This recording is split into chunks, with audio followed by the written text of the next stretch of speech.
The NJSBA believes in the vigorous support and the rigid enforcement of federal and state laws pertaining to the sale, possession, and/or use of firearms and ammunition.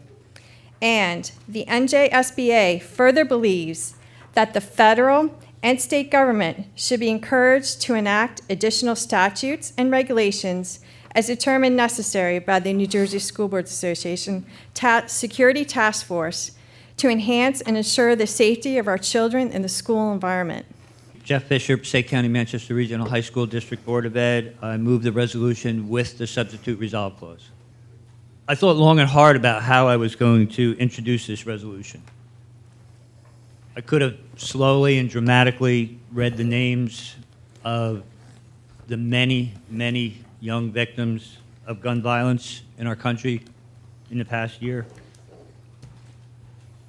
I thought about, like the president, turning to the gallery and introducing the families of young victims that come to support gun control measures.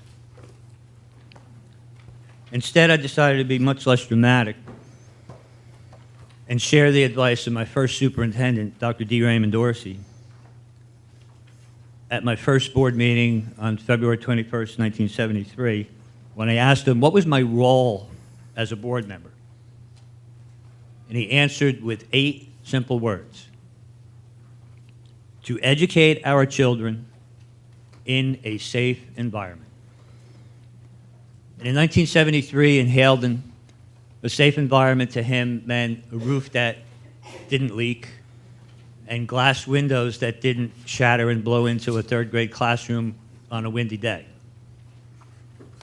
Today we know that a safe environment for our school children involves much, much more.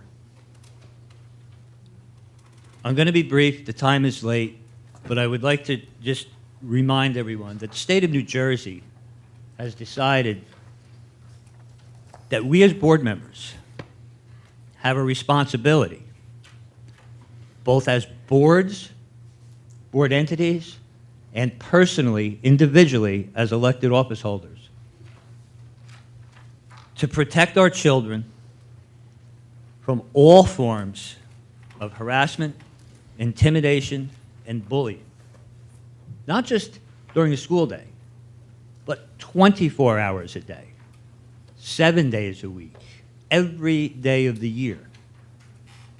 The state has said, you are responsible to protect those children from cyberbullying, any kind of bullying. And I would submit there is no higher level of bullying than the gun violence that is going on in our country today. And I'm not just talking about the gun violence that we're all aware of that happens in our schools.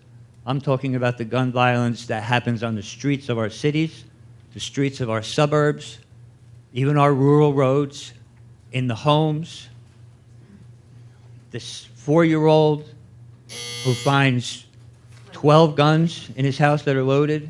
We have now all stakeholders in there, in addition to the association. So we're back on the resolution with those 2 amendments in there. That resolution passes. Thank you, and thank you, Mr. Fisher and Manchester Board of Ed, for bringing that forward.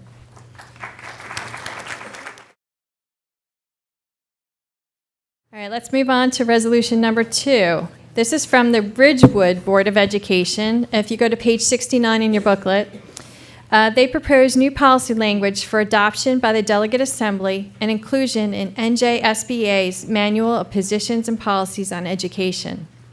The resolution requests that the NJSBA adopt a policy stating its belief that each local Board of Education shall have the right to establish compensation for its chief school administrator, CSA, with the flexibility to adjust the CSA's compensation commensurate with his or her experience, knowing the current employment market conditions and other factors that may influence the ability to recruit, hire, and retain a competent and highly qualified CSA. The proposed belief statement provides that local boards must determine the chief school administrator's compensation, are knowledgeable of the budget revenues and expenses, and understand the need to operate their school districts efficiently and effectively. Ridgewood's resolution also urges NJSBA, in support of the proposed policy described above, to conduct a study. Oh, I lost something here. To evaluate the impact of caps on the chief school administrator's salaries on the recruitment, hiring, and retention of the CSAs. The NJSBA would inform its membership of the results of that study and recommend appropriate action in response to the findings of the study, such as a waiver for districts who may need relief. We did receive additional resolutions in support of the Ridgewood's resolution. The NJSBA believes that hiring the chief school administrator is one of the most important or critical board responsibilities, and the authority to select the most appropriate and suitable candidate should continue to rest with the local Board of Education. In support of this belief, NJSBA staff will conduct a study to evaluate the impact of caps on chief school administrators' salaries on the recruitment, hiring, and retention in this position, and report back to the November 2013 Delegate Assembly with any recommendations for policy, revisions if necessary, and appropriate action. I will entertain a motion to approve this resolution with the substitute policy language shown in blue in the overhead. Again, Vince Longto, Ridgewood Board of Education. Clearly, this resolution was drafted in our response to our concern over the impact of the superintendent's salary cap. We feel a cap hits hard upon those districts that are in relatively high cost of living areas and on districts that are in close proximity to states like New York where no such salary cap exists. The cap increases the risk that we will lose our quality superintendents, and in fact, we have already witnessed an unusually high turnover since the salary cap has been imposed. To put this in perspective, this cap would cause the reduction of our superintendent's salary by 30%. In addition, we feel that this cap is unnecessary because adequate controls are already in place to discipline salary increases, specifically the 2% tax levy limit, also the limitations on year-to-year growth in administrative costs, which includes superintendent salaries, and the review and approval of superintendent contracts by the county. More broadly, we feel the caps are an example of micromanagement from the state and represents a serious erosion of board control and local control. Accordingly, this resolution recognizes the primary responsibility of the school boards in the selection, hiring, and evaluation of superintendents. And further, we are asking that the NJSBA conduct a study to evaluate the impact of the caps on recruiting, hiring, and retention of superintendents and report back to the Delegate Assembly in November of 2013. Thank you.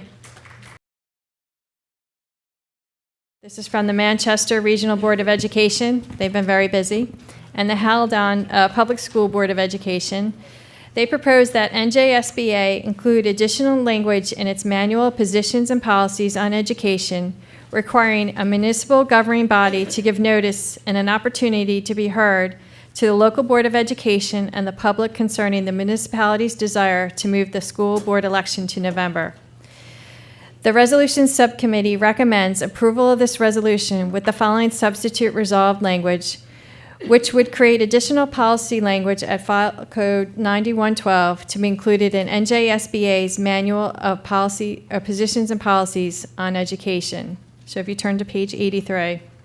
The NJSBA believes that a Board of Education and the public should, in addition to the notice requirements of the Open Public Meetings Act, receive additional notice and an opportunity to be heard whenever a municipal governing body determines to move the school board election. This time, I'll entertain a motion to approve this resolution with the substitute policy language shown in blue on the overhead. Jeff Bishop, Passaic County, Okay. Manchester Regional. We move the resolution with the substitute resolved. Thank you. Is there a second? Mr. McDevitt has a second. Okay. Discussion. I'll be real brief. For those of you who aren't aware, our election was moved, and then the way we found out was a reporter called our superintendent the day after the council meeting and says, "So what do you think about the fact that your election is going to be in April?" We had no advice or consent, and without our knowledge, boom, it was gone. We made the decision last year and again this year that we wanted to keep it there. To avoid or to clear up any confusion that this resolution only affects those 41 districts that are still holding April elections, what happens in 2 more years, okay? When that 4-year cycle is over and people are at the council meeting screaming about their property taxes and a council decides, you know what? The hell with the Board of Ed. Let's put their election back in April and let the voters decide on their budget again, okay? So this affects everybody. All we're asking is the common courtesy of let us know you're going to do it, let us have some say in it, let the public have some say in it.